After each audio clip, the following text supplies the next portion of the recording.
Dubai की शान शौकत पहले जैसी ना रही। बीचेस वीरान हो गए, होटल इंडस्ट्री सिसकने लगी। दुबई की शान शौकत ज़मीन बोस हो गई। ईरान, इसराइल और अमेरिका जंग के दौरान दुबई की सियाहत बिल्कुल ख़त्म होकर रह गई। इस बारे में आमिर रज़ा से बात करते हैं। आमिर भाई, कुछ दिन पहले आपने एक बात की थी कि ईरान, इसराइल और अमेरिका जंग दुबई को ले डूबेगी। इस वक्त बीचेस वीरान पड़े हुए हैं, होटल इंडस्ट्री जो है ना वो बिल्कुल सिसक रही है और नई नई ऑफ़र्स दे रहे हैं लोगों को कि किसी तरह सियाहत को फ़रोग़ मिले, सियाह आएँ यहाँ पर, लेकिन सियाह नहीं आ रहे, यानी उनकी मईशत बिल्कुल तबाह बर्बाद हुई पड़ी है। देखिए, पहली बात तो यह है कि ज़रा दुबई की मईशत को समझना चाहिए। दुबई की मईशत जो है ये एक बिज़नेस हब है, कारोबारी हब है, इसको तजारती हब बना कह लें। इसको फ्री पोर्ट के तौर पर इंट्रोड्यूस कराया गया। दुनिया की बड़ी बड़ी कंपनीज़ ने यहाँ पर दफातर बना लिए। और ये जो इंडस्ट्री थी, ये कोई स्विट्ज़रलैंड तो था नहीं भाई। हाँ जी, बिल्कुल। ये स्वात भी नहीं था कि वहाँ पर दरिया है, झरने हैं, समुंदर हैं, पहाड़ हैं। ये रेगिस्तान था। यहाँ पर असल में जो सियाहत है वो कंपनी बेस्ड सियाहत है। यानी कंपनीज जिन बंदों को ओबलाइज करना चाहती थी, चाहे वो पाकिस्तान के मौजूद मेडिसिन कंपनीज हैं, मिसाल दे रहे हो, तो वो अगर आपको इंटरटेन करना चाहती है किसी डॉक्टर को, तो वो कहती है कि आप जाएं फैमिली के साथ दुबई ठहर जाएं। दुबई में आपके लिए बीचेस पर जाएं। बीचेस पर जाएं, 5 स्टार होटल आपके लिए इंतज़ार कर रहा है। वहाँ पर लग्जरीज आपको लाइफ मिलेगी। 5-7 दिन आप वहाँ पे ट्रिप करके नहाएं और वापस आ जाएं। अब ये जो मामला था, वहाँ पर कंपनीज ही भाग गई। मसलन ज़्यादातर कंपनीज वो थी, जैसे गूगल से, मतलब मिसाल के तौर पर बयान कर रहा हूँ, उसने अपना ऑफिस जो है वहाँ से मुंतकिल कर लिया। जंग के दौरान कंपनीज जाती गई और IDF आती गई, यानी इजरायली डिफेंस फोर्सेस आती गई।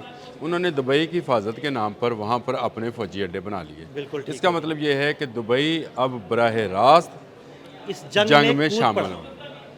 अब जब एक ऐसी सूरत हाल हो जिसमें आपकी सारी की सारी सियाहत जो है वो इस पर बेस हो कि कोई रशिया से, कोई इटली से, कोई फ्रांस से, कोई जर्मनी से, कोई पाकिस्तान से, कोई हिंदुस्तान से, कोई किसी दूसरे मुल्कों से अगर वहाँ पर आता है, तो कंपनीज उसको ना सिर्फ पैसे देती थी, ठहराती थी, बल्कि उनकी एयाशी के लिए वहाँ पर नाइट क्लब्स, कहवा खानास, शराब खाने, अब ये खुले आम थे। मैं तो दुबई बहुत दफ़ा गया हूँ।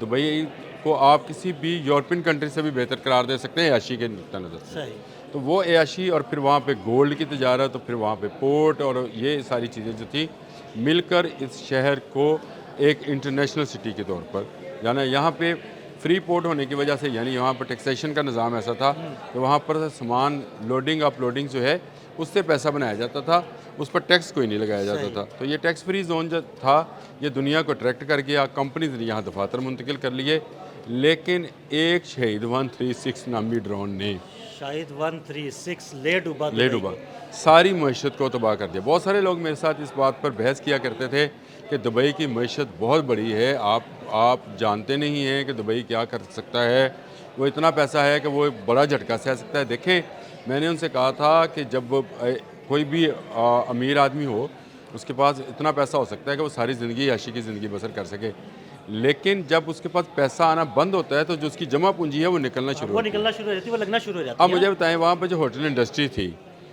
उसमें जो आके लोग ठहरते थे, अब कौन सी कंपनी होगी जो किसी को ओबलाइज करना चाहेगी कि जा यार वहाँ पे ठहर जा। और अगर वो कंपनी कहेगी भी, तो जो ठहरने वाला है वो कहेगा भाई मैंने नहीं दुबई जाना, कि कोई ईरानी मिसाइल ही ना आगे लग जाए। अच्छा, ये ना भी लगता, मसलन लेट से ईरान ये कह देता कि मैं दुबई पर हमलावर नहीं होगा, नेतन्याहू ने इसका पूरा बंदोबस्त किया। उसने अपनी इजरायली डिफेंस फोर्सेस को जो है पूरे अड्डे बनाकर दुबई में दिए हैं। दुबई वालों ने उसको इजाज़त दे दी है।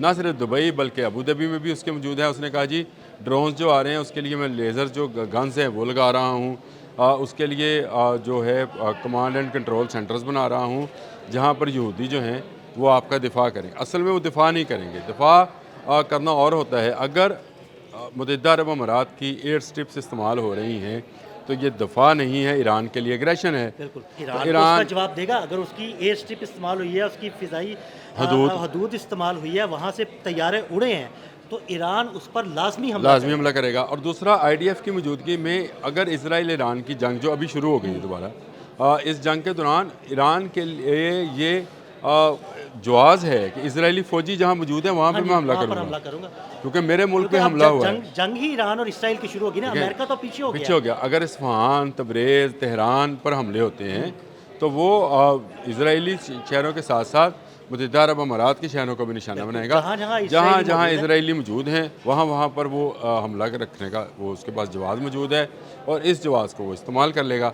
तो ये दुबई की मईशत जो है, क्योंकि कंपनीज यहाँ से चली गई हैं, इसकी यहाँ पर जो बहरी नकलो हमल थी वो आपने हरमज़ की मरून मिन्नत थी, वो ख़त्म हो गई, तजारत रही नहीं। बिल्कुल। वहाँ से दुबई ने उल्टा ये किया कि बहुत सारे शहरियों को सिक्योरिटी के नाम पर देश हाँ जी, निकाला दे दिया। बिल्कुल। डिपोर्ट करना शुरू कर दिया उन्होंने ना। लोगों के अमलाक और लोगों के पैसे जो थे वो भी उनको लेने नहीं दिए। देखिए रियल एस्टेट इंडस्ट्री उनकी तभी बैठी है ना जब उन्होंने बहुत सारे लोगों को वैसे ही सिक्योरिटी के नाम पर निकालना शुरू मुझे कर एक दिया। दोस्त का तो दुबई से ही फ़ोन आया और उसने कहा कि आप ये कहते हो कि रियल एस्टेट एजेंसी जो उनके सर्कल है या इंडस्ट्री है वो नीचे जा रही है, जहां आपको पता है कि लोग ख़रीद रहे हैं क्योंकि नीचे जा रही है और लोग समझ रहे हैं कि बाद में ये ऊपर जाएगी।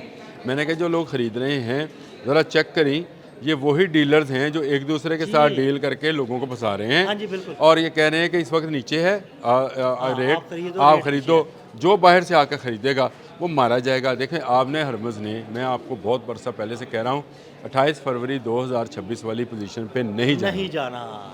अगर इसने नहीं जाना तो दुबई पे किसने जाना है? अब लोगों ने दुबई की जगह पर ग्वादर को देखना शुरू कर दिया है। हाँ, ग्वादर में बहुत सारे शिप्स जो है ना वो लंगर अंदाज हो रहे हैं, वहाँ से ट्रेड हो रही है बहुत बड़ी। मतलब इन 2 माह में जितने वहाँ पर कंटेनर्स उतरे हैं वो कहते हैं पिछले पूरे 1 साल में नहीं उतरे थे। तो ये आप इससे अंदाज़ा कीजिए कि फिर दुनिया के लिए एवेन्यूज़ नए हैं। रशिया भी कह रहा है कि मैं ग्वादर से कर लूँगा। बहुत सारे ममालिक जो हैं अब इस पोर्ट को देख रहे हैं। इवन आपका बहुत सारे जो खलीजी ममालिक हैं वो अपने ऑयल डिपोज पाकिस्तान में बना बनाना रहे चाह हैं, रहे हैं। बिल्कुल बिल्कुल। वो चाह रहे इसका हैं कि यहाँ मतलब पर तेल जो है ना वो ज़ख़ीरा किया जाए। इसका मतलब ये है कि दुबई की वो हैसियत जो कि एक बड़े कारोबारी इलाके की थी वो ख़त्म हो गई। अब वहाँ पे नाइट क्लब्स में जो रशियन लड़कियाँ थीं, एक बात हो, दुबई की हैसियत एक दुल्हन की तरह थी, अब वो दुल्हन जो है ना वो उजड़ने वाली है। मतलब उजड़ गई। आप उसको यूँ समझे कि ये अगर आपने हरमज़ दोबारा 28 फरवरी वाली पोजीशन पे नहीं आएगी ना, फिर तो उजड़ गई ना दुल्हन। तो दुबई भी दोबारा 26 फरवरी 2026 वाली पोजीशन में नहीं आएगा। जो कंपनीज यहाँ से डर कर भागी हैं, आपने और मैंने एक व्लॉग किया था, 600 तो यहूदी जो थे जहाज़ों पर बैठ कर भागे थे। कंपनियां भागी थी वो अब यूरोप में जो है यूरोप ना में सेटअप लगाएंगे। यूरोप में लगाएंगी, कहाँ जहाँ मर्जी लगाएं। देखें वो अब यहाँ पर वापस नहीं आते हुए डरेंगी। ये जंग कभी भी शुरू, आपने हरमज़ पर अगर पासदारान इनकलाब कहते हैं कि ये आज लेट से वो आज मुज़ाकरात करके कहते हैं कि हम खोल देते हैं, लेकिन उससे क्या होगा? क्या ईरान को तजारत करने दी जाएगी?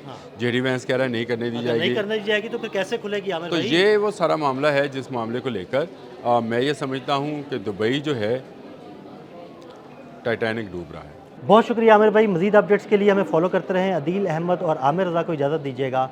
अल्लाह हाफ़िज़।